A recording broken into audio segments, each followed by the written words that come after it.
This is our 4K video editor PC build, and we're assembling the motherboard into the case in this one. Hi, I'm Dave of Tech Experts, and we help entrepreneurs to close the gaps that exist across the tools needed for your online business. So we're doing a 4K video editor PC build, and in this video, I'm going to show you getting that motherboard mounted into the case, and let's get it going because we're ready to get our build on now. We've covered the case and all the good stuff, so let's get our assembly process going. Now we're going to take a closer look and watch as we get and fit the motherboard into the case here, and I'll move it so you can see it nice and clean. Let's take a close look. I'm going to get the motherboard into the case. Now, before you start, you need to make sure you put this back plate in, and it just kind of pops in. It may take a little pressing and energy, but you want to pop it in the way it needs to go. It only is going to go really one way, and you're aligning that right with all of this. So we know the PS2 port is up here, so the plate's got to go in that way. It really only fits one way. Now the board is going to do the same thing. We're gonna carefully angle our board down. Gonna go underneath the fan, and this is why we're doing it without the cooler on it. And pop it in and set it down, and now the screw that would normally go in here, there's a post instead to hold the board right on there. For this case, you don't have to screw down that center post, but we will screw down all the rest of these other silver ones, and we have our screws here. They look like this. I have all of them. I counted out 8 for the 8 slots. And just do one at a time and kind of go around the case or crisscross across the case, however we want to do it. I really recommend like the diagonal crossing like you kind of do with your processor, and then fill in the other ones as you go. And tighten them portionally down and not all the way until you get them all in, and make sure everything is lined up good, because you don't want it to find out like, oh, I got most of them and I misaligned it slightly when it's tightening one too much and I pulled the hole out. So we're going to go ahead and screw them in. Start with one corner and we'll work our way diagonally across and down.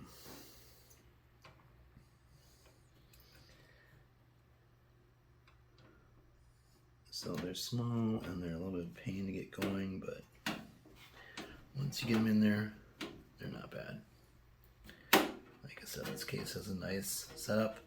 The standoffs are already in place. That's the little post that you screw the screws into. They're already pre-labeled and put in the case.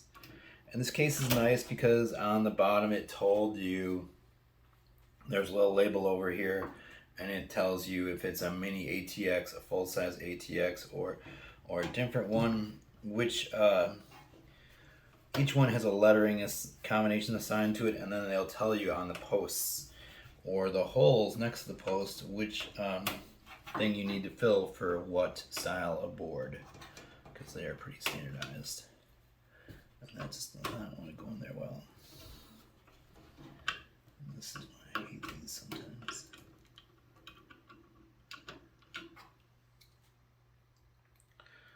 I like the magnetic screwdrivers for this reason.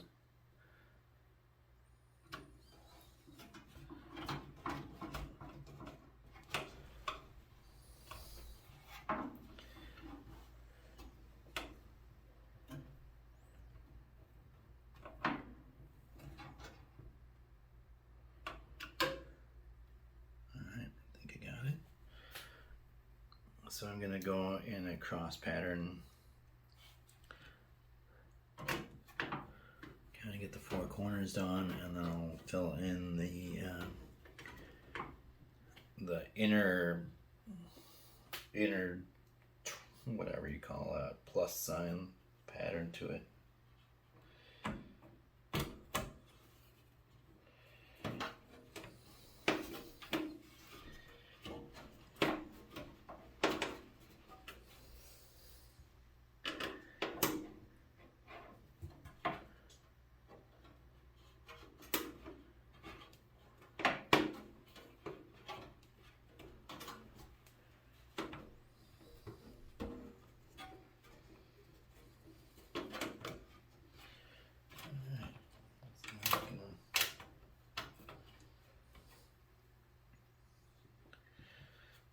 once again.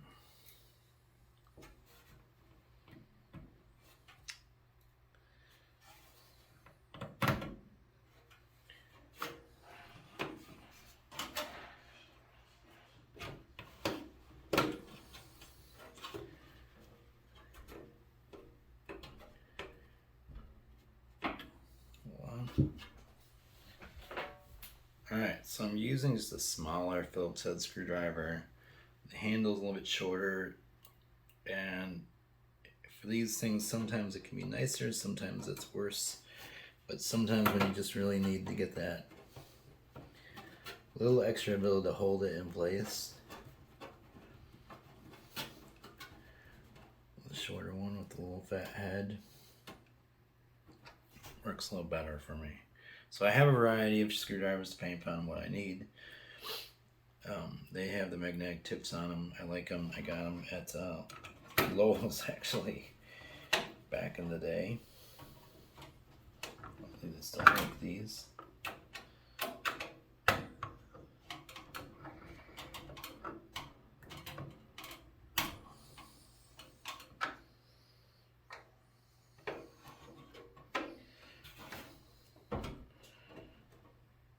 These are nice in the fact that they let you get in maybe more cramp space. It holds the screw a little better than the other one did. I think the tip is a little fatter. I like the other one better for it gives me more angle, distance, but sometimes shortness is just what you need.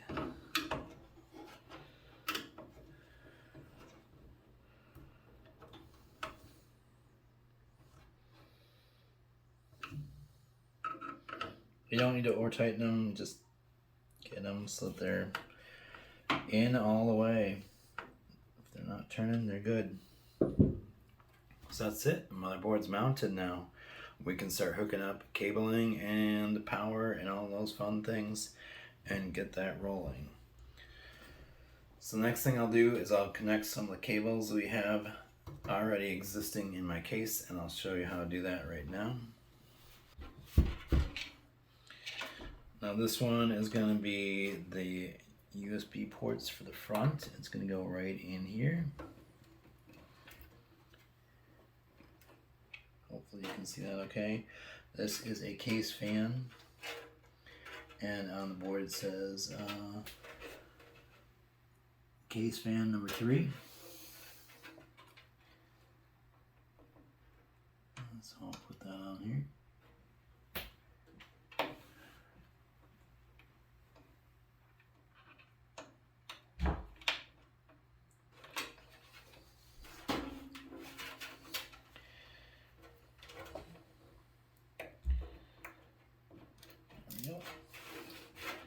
Like I said, this has good cable management. This one is for the fan for the top. And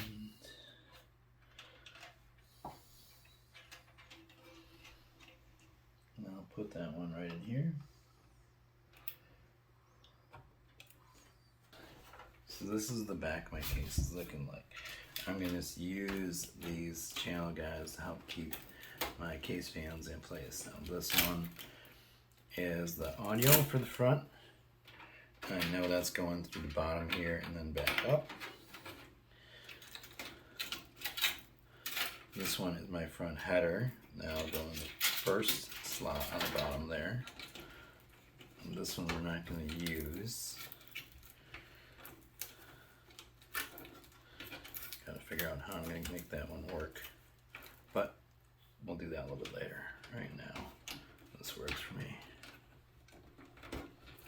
Then you can just keep your cables tucked in here real nice and leave nice cable management. And we can zip tie these together as we go. But right now, I'm just going to slide it in. And then I'll flip it back over for you. Makes it a little bit clearer. So we're doing the front headers here and the audio's on the back. I put that one back case fan in here. So I'll put the audio back over here. And these will be These are going to go in here, and this one here is the USB on the front of my case. And I just tucked the other cable in along here to kind of keep it hidden for right now. I'll figure out a better routing if I want for that one, but let's get the other ones hooked up real quick. And this one is going to go back here where it says AAFP. So one is missing, and there's one pin missing there, so you know that you're matching it up correctly then. And it goes on only one way.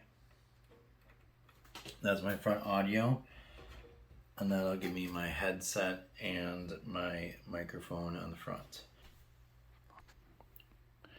Alright, I got them in. I had to read the motherboard, but they're the motherboard, the manual, and the motherboard manual. The case manual. They're all in, they're all connected, and now we're going to hook up a couple extra cables real quick while we're here. So these are our hard drive connector cables. They're SATA cables. And we kind of already know what we want to do. So we want to do a hard drive on the back and a hard drive in the case. So let's take a look real quick at what our choices are for. Let's get our hard drive attached right away. I put it on the mounting bracket already. And it just kind of fits in those little holes like that. Pops in. Take a screwdriver. One screw to screw this on. That's it. So he's mounted into there. Now the reason we're doing this one right now is we're going to take this cable, and this end we're going to feed into the T-shaped is going to go into the motherboard.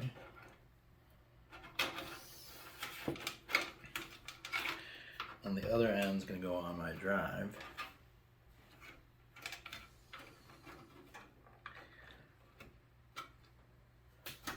Alright, so this one has just straight edges on both.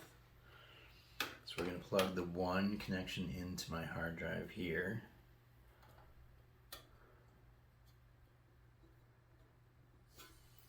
Right?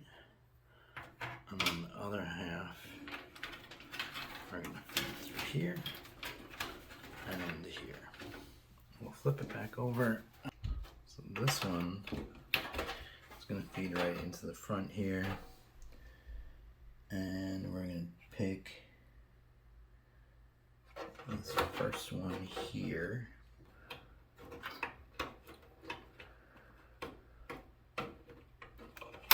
There we go.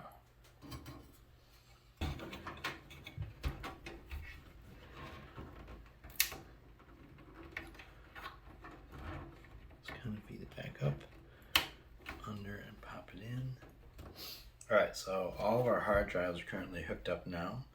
As far as connections to the motherboard, we have the front audio on, we have the fan for the top and the back on here and here. We have the front connections, and I took care of the other hard drive that's on the side panel. And then this is my front connection for my audio on top. So now that we got the motherboard mounted, we're going to go ahead and connect those fans and everything up real quick. Get these things knocked out while we're doing this. Now we have a bunch of the cabling in place and connected up. Next thing to do is to look at connecting up our cooling solution. But I figured since I was plugging stuff in, we could easily quickly knock these things out, and then we can look at our cable management on the other side a little bit later. So I hope you enjoyed this video. If you did, please give me a big thumbs up, like it, share it with your friends and family. Remember, we want you to subscribe so you can be in the know about all the cool stuff we're pushing out. We're always getting out new how-do guides, tech tips, and reviews, and this is what we're doing. Now, if you haven't checked out our description, please do so. We have links to a whole slew of cool stuff in there, including other videos from this series. We have links to the products, and we have some other bonus links as well that are totally worth checking out. Now, if you're feeling a little overwhelmed with all your tech options and needs, we have a link in there for that as well, where it says tech assessment. Click the tech assessment so we can determine where you're at, if we're a good fit for your needs, and how we can help you find the right solution for your technology needs. Now, as far as products go, we have the whole kit and caboodle and a kit build in there in the link in the description. Those links are affiliate links. They do pay us a small commission, but that commission helps us to continue to create amazing and new content like this. Now, we are super excited to be here and do this with you. And if you have any feedback, comments, or suggestions, you can leave them in the comments section down below. You can always email us or DM us, and we'd be happy to chat with you as well. And remember, I'm Dave of Tech Experts, and I look forward to working with you and seeing you in the next video. In the next video, we'll be covering the cooler, and we're going to do a water cooling solution